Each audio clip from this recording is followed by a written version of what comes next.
नमस्कार, स्वागत है आपका और आपके साथ मैं हूं स्मिता विशाल। आप देख रहे हैं मनी गुरु।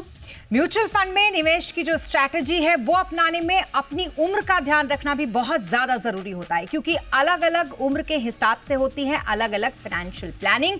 तो आज के शो में जानेंगे 20s और 40s में कैसे करें अपनी फाइनेंशियल प्लानिंग की शुरुआत। हमारे साथ है certified financial planner Poonam Rungta और पिनवाइज की फाउंडर प्रतिभा गिरीश इस वक्त हमारे साथ हैं। आप दोनों का बहुत स्वागत है हमारे साथ इस शो में। सबसे पहले पूनम जी, आपके पास आते हुए, अगर 20 साल की उम्र में हम फाइनेंशियल प्लानिंग की सोचता है कोई, तो उसकी शुरुआत वो कैसे करे? स्मिता, ये ऐसी उम्र है 20 साल की जहां से हम एक फाइनेंशियल सिक्योरिटी की, फाइनेंशियल प्लानिंग की नींव रखते हैं। जैसे आप कोई बिल्डिंग बना रहे हैं और उसकी शुरुआत करेंगे तो उसकी नींव स्ट्रांग होनी चाहिए, तभी वो बिल्डिंग ऊंची, बड़ी और लंबे समय टिकेगी। उसी तरीके से अगर आप सही आदतें डाल लें निवेश की, बचत की, बजटिंग की, और शुरुआत 20 साल की उम्र के, क्योंकि 20 साल की उम्र इतनी उम्र नहीं है कि बहुत बड़ी कमाई होती होगी। आजकल के बच्चे जस्ट पढ़ाई करते हैं और just they finish their college और करियर शुरू करते हैं, तो उसमें जो भी उनके पास स्टाइपेंड आता है या इंटर्नशिप के पैसे आते हैं, वहीं से अगर शुरुआत कर दें तो उन्हें बहुत अच्छी अपने लिए बेस बना पाएंगे फाइनेंशियल सिक्योरिटी की फॉर द फ्यूचर। और जो सबसे बड़ा अपने पास इफेक्टिव टूल है फॉर मेकिंग वेल्थ क्रिएशन के लिए, जो एक मैजिक पावर है कंपाउंडिंग का, वो उन्हें उतना ही लंबा मिलेगा। तो 20 साल की उम्र में जब शुरुआत करते हैं तो ये ना सोचें कि अभी हमारे पास रिस्पॉन्सिबिलिटीज नहीं है, अभी हमारी तो करियर शुरू ही हुआ है, हमारे पास पैसे बहुत नहीं है, और देरी लगाएं। छोटे से शुरुआत करें ताकि लंबे समय जो उन्हें मिल रहा है एडवांटेज, उस समय के लिए उन्हें छोटी रकम से बड़े फायदे हो सके। बिल्कुल। और इसकी शुरुआत कई बार हम देखते हैं कि घर से भी हो जाती है। जब फाइनेंशियल एजुकेशन देने लगते हैं पेरेंट्स, तब बड़ा ज़रूरी हो जाता है, लोग बच्चों के लिए हम देखते हैं बड़ा अच्छा हो जाता है कि वो समझ जाते हैं कि पैसों को लेकर किस तरीके से इसको मैनेज करना है। प्रतिभा जी, आपके पास आते हुए, अगर यही सेम चीज़ अगर 40 साल के आप हो जाते हैं और वहाँ पर आप प्लानिंग करना चाहते हैं, तो आप कैसे शुरुआत करेंगे इसकी? कि 40 साल ऐसा उम्र है कि आपका बहुत मेजर गोल्स आपके सामने, मतलब आपको नजर आता है कि आप बच्चों का हायर एजुकेशन के लिए सेव करना है। और अभी तक हमें लग रहा था कि हाँ, रिटायरमेंट तो हो ही जाएगी, कब देख लेंगे, आई मीन अभी तो आज के लिए जी लेंगे। और अभी 40 में लगता है कि अभी तो रिटायरमेंट हो जाने वाली है 15 साल में, 10 साल में, तो कैसे करें, उसके लिए कितना कॉर्पस लगेगा। तो बड़े बड़े गोल्स है। और ऐसा भी नहीं कि कोई इन्वेस्टमेंट्स ही नहीं करता, अगर कॉन्शियसली भी करता नहीं है तो भी उनका एम्प्लॉय प्रोविडेंट फंड होगा, उन्होंने घर खरीदा होगा और थोड़े बहुत इन्वेस्टमेंट्स उन्होंने इधर उधर का सुन के भी किया होगा। तो ये सबको समेट के एक अलाइन करने की बहुत जरूरत है कि वो अपने इन्वेस्टमेंट्स को अपने गोल्स के हिसाब से इन्वेस्ट करें।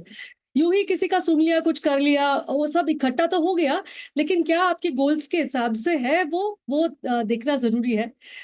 बहुत इंपॉर्टेंट बात है कि आप अपने रिटायरमेंट का जो है ना, उसको सबसे ज्यादा टॉप प्रायोरिटी दें। और एग्रेसिवली सेव करना जरूरी हो जाता है 40 में, बिकॉज अभी टाइम की कमी होती है। टाइम तो बहुत ही बेस्ट फ्रेंड होता है कंपाउंडिंग का, अभी टाइम की कमी हो जाती है 40 में, तो एग्रेसिवली सेव करें। आपका जो फंड्स है वो ऐसे आप पोर्टफोलियो बनाएं जो लॉन्ग टर्म इन्वेस्टिंग में कंड्यूसिव हो। अगर आप सिर्फ रिटर्न देखोगे ना, तो आपको लॉन्ग टर्म बने रहने में बहुत मुश्किल हो जाएगी, क्योंकि वॉलिटिलिटी में आप घबरा जाओगे। आपके पोर्टफोलियो को एनुअली रिव्यू करें। ये सब इंपॉर्टेंट है इन द 40s, बिकॉज आपके पास समय इतना ज्यादा नहीं है जितना 20s में है। बिल्कुल, लेकिन हाँ, लेट भी नहीं होता। आप फाइनेंस की प्लानिंग कभी से भी कर सकते हैं, फाइनेंशियल प्लानिंग, और इसके लिए कभी भी देर नहीं होती है। जब जागो तभी सवेरा जैसी स्थिति यहाँ पे भी होती है। पूनम जी, क्योंकि हम अगर बात ये कर रहे हैं कि कैसे इसकी प्लानिंग करें, तो ज़रूरी ये भी हो जाता है कि जो स्ट्रैटेजी है उसको हम कैसे रखें, क्योंकि ज़रूरी है ना कि जब प्लानिंग कर ही रहे हैं तो एक सही स्ट्रैटेजी के साथ करें। जैसे स्मिता, अभी प्रतिभा ने बहुत अच्छे से समझाया कि जो 40s की एज है उसमें तो रिस्पॉन्सिबिलिटी सामने दिख रही है और बहुत सारी लायबिलिटी सामने है, वो पीक एज है रिस्पॉन्सिबिलिटी का। वैसे ही अगर आप ये डेकेड 20 to 30 तक का जो डेकेड है एक इंडिविजुअल के लाइफ टाइम का, वो एक ऐसा डेकेड है जहां बस सब कुछ शुरुआत होता है, करियर शुरुआत होती है, नीड्स की शुरुआत होती है, वांट्स की शुरुआत होती है। और आजकल तो 30 साल तक किसी की शादी भी नहीं हुई होती, तो रिस्पॉन्सिबिलिटी होती नहीं है, तो इट इज वेरी इजी कि आप छोटे मोटे लुभावन में पड़ के अपने पैसे बचत सही तरीके से ना करें। तो सबसे जरूरी है उसको स्ट्रैटेजी करनी कि किस तरीके से हमें सेविंग का गोल रखना है और किस तरह बजटिंग करनी है। बहुत पॉपुलर है 50-30-20 का जो रूल है, हम यहाँ अप्लाई कर सकते हैं कि 50% आप स्पेंड कर दें, क्योंकि खर्चे भी होते ही हैं। 30% आप अपनी फ्यूचर या प्रेजेंट नीड्स और वांट्स के लिए रखें, बाकी 20% कंपल्सरीली सेव करें। क्योंकि अगर आप ये परसेंटेज का आंकड़ा रखेंगे एज अ डिसिप्लिन, तभी आप सेविंग साल दर साल अपनी इनकम के साथ साथ बढ़ाते चले जाएंगे। तो ये कर सकते हैं आप अपनी सेविंग्स को स्ट्रेटेजाइज इफेक्टिवली डिसिप्लिन तरीके से करने के लिए आप अपनी सारी सेविंग्स को ऑटोमेटेड मोड पे रख सकते हैं, ताकि आप कैरिड अवे ना हो जाएं स्पेंड करने के लिए। बिकॉज बहुत सारे डिस्ट्रैक्शंस है, खर्च करने के रास्ते बहुत सारे, मगर हमें बचत करने के रास्ते उस वक्त ढूंढने हैं। आप किसी तरीके के हाई हैंडेड डेट में ना पड़े, क्योंकि डेट यानी लोन मिलना बहुत इजी होता है और उसको चुकाना मुश्किल होता है। तो आप कोशिश करके अच्छे लोन लें, यानी good and loan and bad loan में डिफरेंशिएट करके आप लोन लें। जैसे कि आप घर खरीदने के लिए लोन लें, कार खरीदने के लिए लोन लें, ना कि आप अपने क्रेडिट कार्ड को पैसे भरने के लिए लोन लें। और वहीं क्रेडिट कार्ड की बात आए तो आप उसको ओवर स्पेंड ना करें। आप अपने बजट को पूरी तरीके से ट्रैक करें। जो आजकल के बच्चे हैं वो बहुत टेक सैवी हैं। आपके पास बहुत सारे एप्स अवेलेबल है जहां से आप अपने खर्च के और बचत के और सारे ट्रैक उनके थ्रू बहुत इजीली रख सकते हैं। अननेसेसरी के एक्सपेंसेस से बचें, स्मार्ट सेविंग्स करें। इस तरह से आप स्ट्रेटेजाइज करेंगे तो आप सही उम्र में सही तरीके से अपने सारे फाइनेंशियल गोल्स को बहुत आसानी से प्राप्त कर पाएंगे। क्योंकि बहुत ज़रूरी होती है उम्र, चाहे कोई सी भी हो, शुरुआत करने की फाइनेंशियल प्लानिंग की, लेकिन स्ट्रैटेजी बेहतर हो तो आप बहुत अच्छी एक प्लानिंग कर लेते हैं। प्रतिभा जी, इससे बिल्कुल अलग, क्योंकि देखिए 40 की उम्र में कई बार ये लगता है कि बहुत लेट हो गया इन्वेस्टमेंट का सोचते सोचते, और अब अगर इन्वेस्टमेंट करे तो कॉर्पस क्या रखे, कॉर्पस कितना रखे जिससे कि बाकी चीज़ें जो हैं वो फुलफिल तो हो ही जाएं, लेकिन रिटायरमेंट के लिए भी एक अच्छा खासा कॉर्पस हमारे पास बचे। इसको देखते हुए 20 साल की उम्र से कितना अलग होता है 40 साल की उम्र में एक स्ट्रैटेजी बनाना? देखिए 20 साल की उम्र में ये सोचना भी बहुत मुश्किल है कि अभी तो हमने स्टार्ट भी नहीं किया या अभी स्टार्ट किया वर्किंग, तो बाद में कब हम रिटायर होंगे ये सोच भी नहीं सकते। लेकिन 40 साल में बहुत क्लियरली दिखता है। लोगों को लगता है कि आप रिटायरमेंट का जो है एक कोई भी रैंडम सा एक परसेंटेज आपने डाल दिया तो आप कुछ तो कर रहे हो, यू फील हैप्पी कि कुछ तो कर रहे हैं हम, ऐसा नहीं कि हम कुछ नहीं कर रहे हैं। लेकिन ये बहुत इंपॉर्टेंट है आपको एक स्ट्रैटेजी बनाना। आपको ये देखना कि आप आज की तारीख में आपका मंथली एक्सपेंसेस क्या है, मंथली और कुछ एनुअल भी होते हैं एक्सपेंसेस लाइक ट्रैवल वगैरह। तो आपको ये सोचना है कि चलो आज की तारीख में अगर मैं 1 लाख खर्चा कर रही हूँ और मुझे रिटायर होना है एक 10 साल के बाद, मतलब 45 में आप सोच रहे हैं कि 55 में रिटायर होना है, तो 1 लाख का खर्चा जो है वो 2 लाख हो जाएगा और 65 में 4 लाख हो जाएगा। ऐसा डबल होते जाता है इन्फ्लेशन की वजह से। इस वजह से बहुत अच्छा कॉर्पस बनाना बहुत ही इंपॉर्टेंट है। तो आपको एक प्लान करना, और ये बहुत आसान चीज है, मैं ये नहीं बता रही कॉम्प्लिकेटेड सा कुछ रॉकेट साइंस वाला प्लान बनाओ, लेकिन ये जरूर देखो कि आपका एक्सपेंसेस क्या है, आप कब रिटायर होना चाहते हो, उस टाइम पे क्या होगा। ये बेस रूल ले लो कि 10 साल में डबल होगा। ओके, तो आपको कितना और उसके बाद कितने साल जीने वाले हो, एक कॉर्पस इकट्ठा करो। अगर आपको लगता है इतना कैसे इकट्ठा हो सकता है, हमारा कैश फ्लो है ही नहीं, तो आप स्टार्ट स्मॉल भी कर सकते हो। और स्टेप अप एसआईपी एकदम ब्यूटीफुल एक चीज है जिससे आप जैसे जैसे इनकम बढ़ता है आप स्टेप अप करते जाओ तो बहुत बड़ा रकम हो सकता है। और जैसे आपने बताया लोगों को लगता जरूर है कि शायद हम बहुत लेट हो गए, कभी लेट नहीं होता। जैसे थोड़ी देर पहले आपने बताया 45 48 में भी लोग आते हैं। 10 साल में जमीन आसमान का फर्क पड़ सकता है डिसिप्लिन के साथ। Spend wisely and invest wisely, तो आपको बहुत अच्छा कॉर्पस बनेगा। बिल्कुल बिल्कुल, और बहुत अच्छा कॉर्पस मिलता है और इसके कई सारे एग्जाम्पल्स भी हमने देखे हैं। प्रतिभा जी, खुद हमारे गेस्ट, हमारे जो शो में कॉलर्स आते हैं वो भी हमें बताते हैं कि देर से शुरू किया लेकिन अच्छा खासा कॉर्पस बना लिया। अब क्योंकि हमेशा हम देखते हैं पूनम जी कि जो बच्चे होते हैं, खास करके अगर कोई 20 साल की उम्र का है, तो वो ये सोचता है कि अभी अभी तो स्टाइपेंड मिलना शुरू हुआ है या छोटी सी इंसेंटिव्स मिलनी शुरू हुई है या छोटी सी कोई कहीं नौकरी है तो छोटा सा एक अमाउंट मिल रहा है सैलरी का, इसको बचा कर क्या करेंगे, इससे क्या फायदा होगा, थोड़ा सा इसको स्पेंड करते हैं और अब तक जो मम्मी पापा से नहीं मिला वो खुद के खर्चे से इसको निकालते हैं। इसके फायदे क्या होते हैं? अगर फाइनेंशियल प्लानिंग 20 साल की उम्र में हम शुरू कर देते हैं तो फिर किस तरीके से फायदेमंद ये जीवन भर के लिए होता है?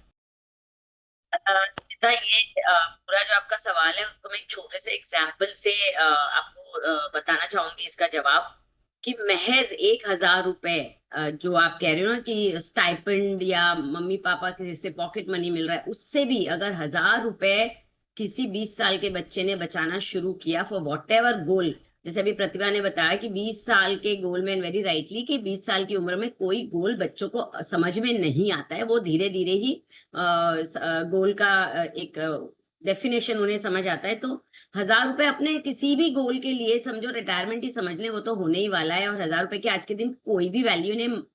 एक बार मूवी देखने जाते तो 1,000 खर्च हो जाते, तो महीने में अगर 1,000 रुपए बचाए और 10% से उसको स्टेप अप करते गए for their retirement next 35 years, कुछ नहीं किया, बस 1,000 रुपए महीने के बचाए, तो भी वो उससे 2 करोड़ रुपए का कॉर्पस बना सकते हैं ओवर 35 ईयर्स ऑफ टाइम। तो ये फायदे हैं, आप अगर जल्दी शुरुआत करते हैं, चाहे आप कुछ सोचे नहीं सोचे, गोल्स हो नहीं हो, शुरुआत करें बस। मगर आपको ये ध्यान रखना है कि धीरे धीरे जैसे समय बढ़ती है, आप 20 से 21, 22, 23 होते हैं, अगर किसी तरीके का लोन ले रखा है तो सबसे पहले आप डेट फ्री हो जाए। स्पेशली एजुकेशन लोन अगर आप हैं, उसे आप खींचे नहीं, जितना जल्दी हो लोन से आप फ्री हो जाएं। फर्दर एजुकेशन अगर आप चाहते हैं कि वो करने से आपकी इनकम और में इजाफा हो सकता है, तो आपके बचाए हुए पैसों से जो हजार हजार आपको आज दिख रहे हैं, वो आपकी पूरी कॉलेज फीस को भी स्पॉन्सर कर सकते हैं, तो वो आप करें। आगे जैसे जैसे उम्र बढ़ती है, आप 25 के आते हैं, कोई बिग टिकट साइज आपके एक्सपेंस दिखते हैं कि खुद की शादी होनी है या आपको कोई फॉरेन टूर पे जाना है, उसके लिए प्री प्लानिंग करें। तो आपके पास 20 साल में स्मिता वो समय होता है प्री प्लानिंग का सब कुछ, जो शायद बाद में इतना लंबा समय नहीं मिल पाता है, और उस लंबे समय की जो कंपाउंडिंग और रिस्क मिटिगेशन का जो हमें फायदा मिलता है, वो कम उम्र से ही मिल पाता है। बिल्कुल, पावर ऑफ कंपाउंडिंग, और ये बहुत पावरफुल चीज़ होती है। और 20 साल की उम्र में अगर आप शुरुआत कर देते हैं तो फिर तो आपको ना जाने कितना ही बड़ा इसका फ़ायदा देखने को मिलेगा।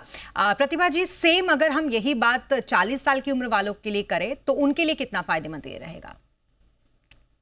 उनके लिए बहुत ही फायदेमंद रहेगा, बहुत पीस ऑफ माइंड मिलेगा। नहीं तो वो उनको पता चलता है कि अभी रिटायर होना है, कहाँ से पैसे आने वाले हैं। तो एक कंपल्शन हो जाता है कि ये 20 में शायद चॉइस रहता है, लेकिन 40 में कंपल्शन हो जाता है। और पीस ऑफ माइंड इमेजरेबल है, उससे मतलब हेल्थ भी बना रहता है। So it's very important at this point also to take stock of situation, कि आप अपना एक प्लान बनाएं। और इन्वेस्टमेंट की अगर हम बात करें ना, तो ये ना सोचे कि सबसे ज्यादा कहाँ पे रिटर्न है और सिर्फ उस पे, मतलब सिर्फ एक साइड, एक सिक्के के दो साइड्स होते हैं। आप सिर्फ एक रिटर्न को देख के इन्वेस्ट ना करें कि कितना रिटर्न मिलेगा, उसमें क्या रिस्क है ये भी देखें। और एसेट एलोकेशन जरूर करें, जो आपके मतलब 2-3 साल के गोल है उसके लिए डेट करें। ये बेसिक्स है, शायद आपने बहुत बार सुना है, लेकिन 10-100 बार सुनने से भी मतलब जब हमारा चांस होता है इन्वेस्ट करने का, तब हमें लगता है सबसे बेस्ट रिटर्न क्या देगा, हम ये नहीं सोचते रिस्क लेना है। तो रिस्क और रिटर्न को बैलेंस करेंगे और इन्वेस्ट करेंगे, तो you will reach your goals. और जो लाइफस्टाइल आज की तारीख में आप जी रहे हो, वो रिटायरमेंट में जी सकते हो। अगर नहीं करोगे तो रिटायरमेंट में कट डाउन करना पड़ेगा। अगर 10% से भी लाइफस्टाइल कट डाउन करना है तो ये अच्छी बात नहीं है, बहुत बिल्कुल। दुखी हो जाती है। और आदत भी नहीं होती, क्योंकि हमें इतनी अच्छी आदत लग चुकी होती है अपने लाइफस्टाइल की कि शायद तब बहुत मुश्किल होता है उसको कट डाउन करना। आप बने रहे हमारे साथ, और यहाँ रुकेंगे एक छोटे से ब्रेक के लिए। ब्रेक के बाद आपको बताएंगे निवेश के डूज एंड डॉन्स, और साथ ही आपको ये भी बताएंगे प्रतिभा और गिरीश के क्या है, प्रतिभा, गिरीश और पूनम के क्या है पसंदीदा फंड्स। रुकेंगे एक छोटे से ब्रेक के लिए।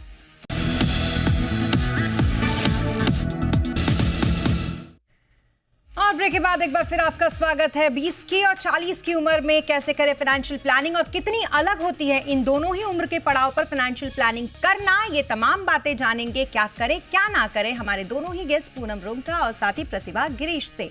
पूनम जी, आपके पास आते हुए, क्योंकि की फैक्टर्स की बात करना बड़ा जरूरी है, कि क्या ऐसा जरूरी है आपको उस समय करना जब आप 20 साल की उम्र में फाइनेंशियल प्लानिंग करने जा रहे हैं? पूनम जी। भाई, जो सबसे जरूरी है जब आप फाइनेंशियल प्लानिंग करने जा रहे हैं, तो इन्फ्लेशन को फैक्टरिंग करना बहुत जरूरी है, कि जितना लंबा आपके पास समय है, उतने लंबे में आपको मैजिक ऑफ कंपाउंडिंग तो मिलेगा ही, मगर जो एक सबसे बड़ा डीमन है जो सारे इन्वेस्टमेंट्स को खा सकता है वो है इन्फ्लेशन। जितना लंबा समय उतने लंबे इन्फ्लेशन के फैक्टर को आपको समझना जरूरी है। स्मिता, आपको मैं अगर कैलकुलेशन के बताऊं कि महज 5% इन्फ्लेशन, जो कि रियलिस्टिक फिगर नहीं है, हमारे यहाँ हर चीज की एक अलग अलग इन्फ्लेशन फैक्टर है। तो अगर आप 5% भी इन्फ्लेशन चला लगाएं और 35 साल के समय में वो 5% की इन्फ्लेशन, आज का 1 करोड़ रुपए की वैल्यू महज 1.66 लाख बचेगी। तो इतना इतना आपके पैसे को वो खाता है। तो आपको बहुत कंसिडर करना जरूरी है कि आप जो पैसे बचा रहे हैं वो उसके उसके साथ इन्फ्लेशन किस तरह जुड़ी हुई है, क्योंकि नहीं तो एंड ऑफ द टर्म हमें उसका गैप जो है वो फिल करने में प्रॉब्लम होगी। दूसरी बात है, ग्रीडी ना बने। आप अगर सुनी सुनाई बातों से ग्रीड में आके जैसे एफ&ओ कर रहे हैं, यहाँ सभी लोग शेयर मार्केट में एक भेड़ चाल चल रही है, सभी लोग डीमैट अकाउंट खुलवा रहे हैं, ले रहे हैं, बेच रहे हैं। तो उस ट्रैप में ना पड़े, क्योंकि ये भी आपका पूरी तरीके से एक प्रोडक्ट में से आपका कॉन्फिडेंस खत्म कर सकता है। एक बार आपने मार खा ली कम उम्र में कि शेयर मार्केट से नुकसान हुआ या मैंने बना नहीं रहा म्यूचुअल फंड में और जल्दी निवेश में से बाहर निकल गए और जो लॉस हुआ, तो फिर वो प्रोडक्ट में से कन्विक्शन खत्म हो जाता है। तो पेशेंस रखें, स्लो एंड स्टेडी जाएं, बहुत ज्यादा ग्रीड में जल्दबाजी ना करें। ये मेरे को लगता है ये की फैक्टर होने चाहिए for investing at the age of 20। Okay. और सिमिलरली प्रतिभा जी, अगर 40 साल की उम्र की बात करें तो उस समय एक बहुत सारी जिम्मेदारियां होती हैं आपके पास। कई लोगों के होम लोन्स चल रहे होते हैं, कई लोगों के बच्चों की पढ़ाइयां चल रही होती हैं, कई बार ऐसा होता है कि बाहर घूमने जाने की बड़ी प्लानिंग हो रही होती है, और भी बहुत सारी अलग अलग लाइफ की प्लानिंग का टाइम वो होता है। ऐसे में कौन से की फैक्टर्स उस समय ज्यादा इंपॉर्टेंट हो जाते हैं जब हम फाइनेंशियल प्लानिंग 40s में करते हैं? सबसे इम्पोर्टेंट बात, अगर आपके ऊपर डिपेंडेंस है, ये बहुत ही बेसिक बिल्डिंग ब्लॉक्स है कि इन्वेस्ट तो करेंगे, कॉर्पस तो बनाएंगे, लेकिन उससे पहले नींव कैसे रखें। ये जो फाउंडेशन बात है कि अगर आप पे डिपेंडेंस है, आपका आपके वाइफ है या फिर चिल्ड्रन है, डिपेंडेंस है, तो लाइफ इंश्योरेंस एडिक्वेट होना चाहिए। वो टिक मार्क एक्टिविटी नहीं होना चाहिए कि कहीं पे 10 लाख 20 लाख है और आप खर्चा, मतलब वो 1 साल का भी खर्चा नहीं पूरा करेगा। एक तो लाइफ इंश्योरेंस करें, दूसरा आप अपने हेल्थ इंश्योरेंस का टेक केयर करें, इमरजेंसी कॉर्पस रखें, और उसके बाद आप ये जो गोल्स बता रहे थे ना कि आप ट्रैवल करना चाहते हो, उसको भी हम जब एक्सपेंसेस पूछते हैं, लोग ट्रैवल का एक्सपेंस डालते हैं लेकिन कहीं और खर्चा होता है। उसके लिए भी आप एक छोटा सा एसआईपी स्टार्ट कर सकते हो कि साल में हम 3 बार घूमना चाहते हैं और उसमें इतना पैसा लगेगा, और उसको सेविंग मत गिनिए, वो सिर्फ आपके एक्सपेंसेस के लिए। उसके अलावा ये बहुत अच्छी आपने बात कही है कि घूमने के लिए भी एक अलग से एसआईपी बनाई, क्योंकि आजकल लोगों में क्रेज भी बड़ा बढ़ चुका है इस चीज को लेकर। लेकिन थोड़ा सा आप जान लेते हैं कि डूज एंड डोंट क्या क्या होने चाहिए, क्योंकि पूनम बड़ा जरूरी हो जाता है कि हमको ये भी पता हो कि जब हम फाइनेंशियल प्लानिंग कर रहे हैं तो क्या हम करें और क्या हम ना करें। सबसे पहले फाइनेंशियल प्लानिंग की शुरुआत में आपको इमरजेंसी फंड बनाना बहुत जरूरी है, क्योंकि अगर इमरजेंसी फंड नहीं हुआ तो आपके पास जो भी इमरजेंसीज आएंगी उसमें बार बार आप अपने निवेश को तोड़ेंगे, और उससे जो आपकी लॉन्ग टर्म जो time giving to the investment वो खत्म होता जाएगा। तो सबसे पहले आप इमरजेंसी कॉर्पस बनाएं। जैसे प्रतिभा ने बहुत अच्छे से समझाया, जरूरी है आपको आपका लाइफ इंश्योरेंस और मेडिकल इंश्योरेंस होना। ये 3 स्टेप पूरे होने के बाद आप बढ़ेंगे फाइनेंशियल प्लानिंग की तरफ। और जो भी आपने लाइफ में मिस्टेक करी है उससे आप सीखेंगे, ना कि उससे आप हताश होंगे। अपनी नॉलेज बढ़ाएंगे इस प्रोडक्ट के बारे में और फिर आगे बढ़ेंगे। और साथ ही इन्फ्लेशन को हमेशा ध्यान में रखेंगे। और ये जो पीरियड है ना, स्पेशली 20 to 30 का स्मिता, इसमें बहुत सारे चेंजेस आते हैं एक इंडिविजुअल की लाइफ में। वो कॉलेज से करियर की तरफ जाता है, करियर से फैमिली की तरफ जाता है, फैमिली से बाद में धीरे धीरे अपने बड़े गोल जैसे घर लेना है उन्हें, गाड़ी लेनी है उन्हें, उस गोल्स की तरफ जाते हैं। तो सभी को धीरे धीरे कंसिडर करना शुरू करें और उसके लिए एक छोटा छोटा प्लान बनाते हुए आगे बढ़े। क्योंकि अगर हम कोई भी चीज की प्लानिंग नहीं करेंगे तो आगे चल के वो कभी भी आपको it can take your financial goals to a toss. तो ये बातें ध्यान में रखते हुए, इन्फ्लेशन को मद्देनजर रखते हुए आप प्रोफेशनल से मिले करें और ये ना करें, ये बहुत जरूरी बातें हैं। प्रतिभा, सिमिलरली अगर बात 40s के लिए की जाए तो वहां पर क्या करें क्या ना करें? जैसे पूनम ने बहुत अच्छी तरह से इन्फ्लेशन की भी बात की है, और कि आप अपने हर्ड मेंटालिटी में ना जाए और फॉरवर्ड डेरिवेटिव्स वगैरह ना करें। This is true for 40-year-old also.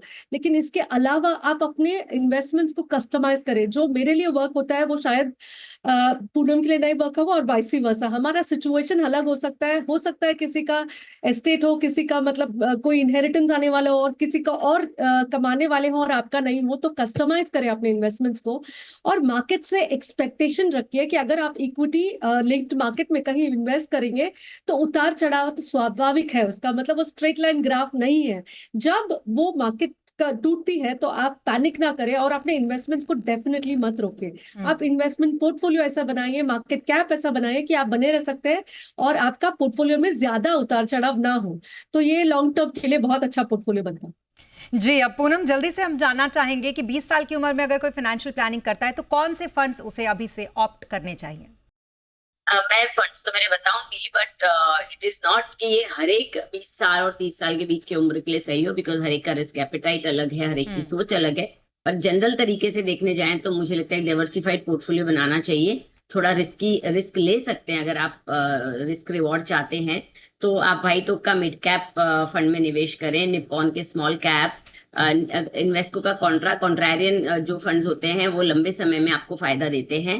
पराग पारिक का फ्लेक्सी कैप थोड़ा सेफ साइड के लिए ले सकते हैं, और साथ ही थोड़ा कंजर्वेटिव फंड अगर डालना है तो एक पैसिव इन्वेस्टमेंट HDFC का निफ्टी 50 आप अपने पोर्टफोलियो में रख सकते हैं। जी प्रतिभा, आपके पसंदीदा फंड्स कौन कौन से हैं? इन्वेस्ट का कॉन्ट्रा फंड, इसका बहुत अच्छा परफॉर्मेंस रहा है। फिर Parag Parikh flexi cap fund, Canara Robeco blue chip fund. आप देख रहे हैं कि मैं ज्यादा लार्ज कैप में आज के मार्केट के कंडीशन के हिसाब से बता रही हूँ। आपको स्मॉल और मिड कैप भी बाद में ऐड करना जरूरी है। इन्वेस्ट को मल्टी कैप फंड और एक्सेस ग्रोथ अपॉर्चुनिटीज, ये अच्छे फंड्स है to start out your journey. बिल्कुल, तो ये फंड्स आप लोगों की तरफ से जिसमें निवेश करके मुनाफा कमा सकते हैं, अच्छा रिटर्न, और साथ ही निवेश की एक बेहतरीन स्ट्रैटेजी जो आज हमने समझी पूनम और प्रतिभा से। आप दोनों का बहुत शुक्रिया हमारे साथ इस चर्चा में शामिल होने के लिए। शुक्रिया। तो कुल मिलाकर उम्र का कोई भी पड़ाव है, जरूरी यह है कि आप फाइनेंशियल प्लानिंग शुरू कर दे, चाहे आप 20 के हो, 30 के हो, या फिर 40 या फिर 50 के। फाइनेंशियल प्लानिंग अगर आप करते हैं तो एक अच्छी स्ट्रैटेजी के साथ लॉन्ग टर्म में एक अच्छा मुनाफा कमा सकते हैं। इसी के साथ मनी गुरु में अभी के लिए बस इतना ही। आप बने रहें जी बिजनेस के साथ। नमस्कार।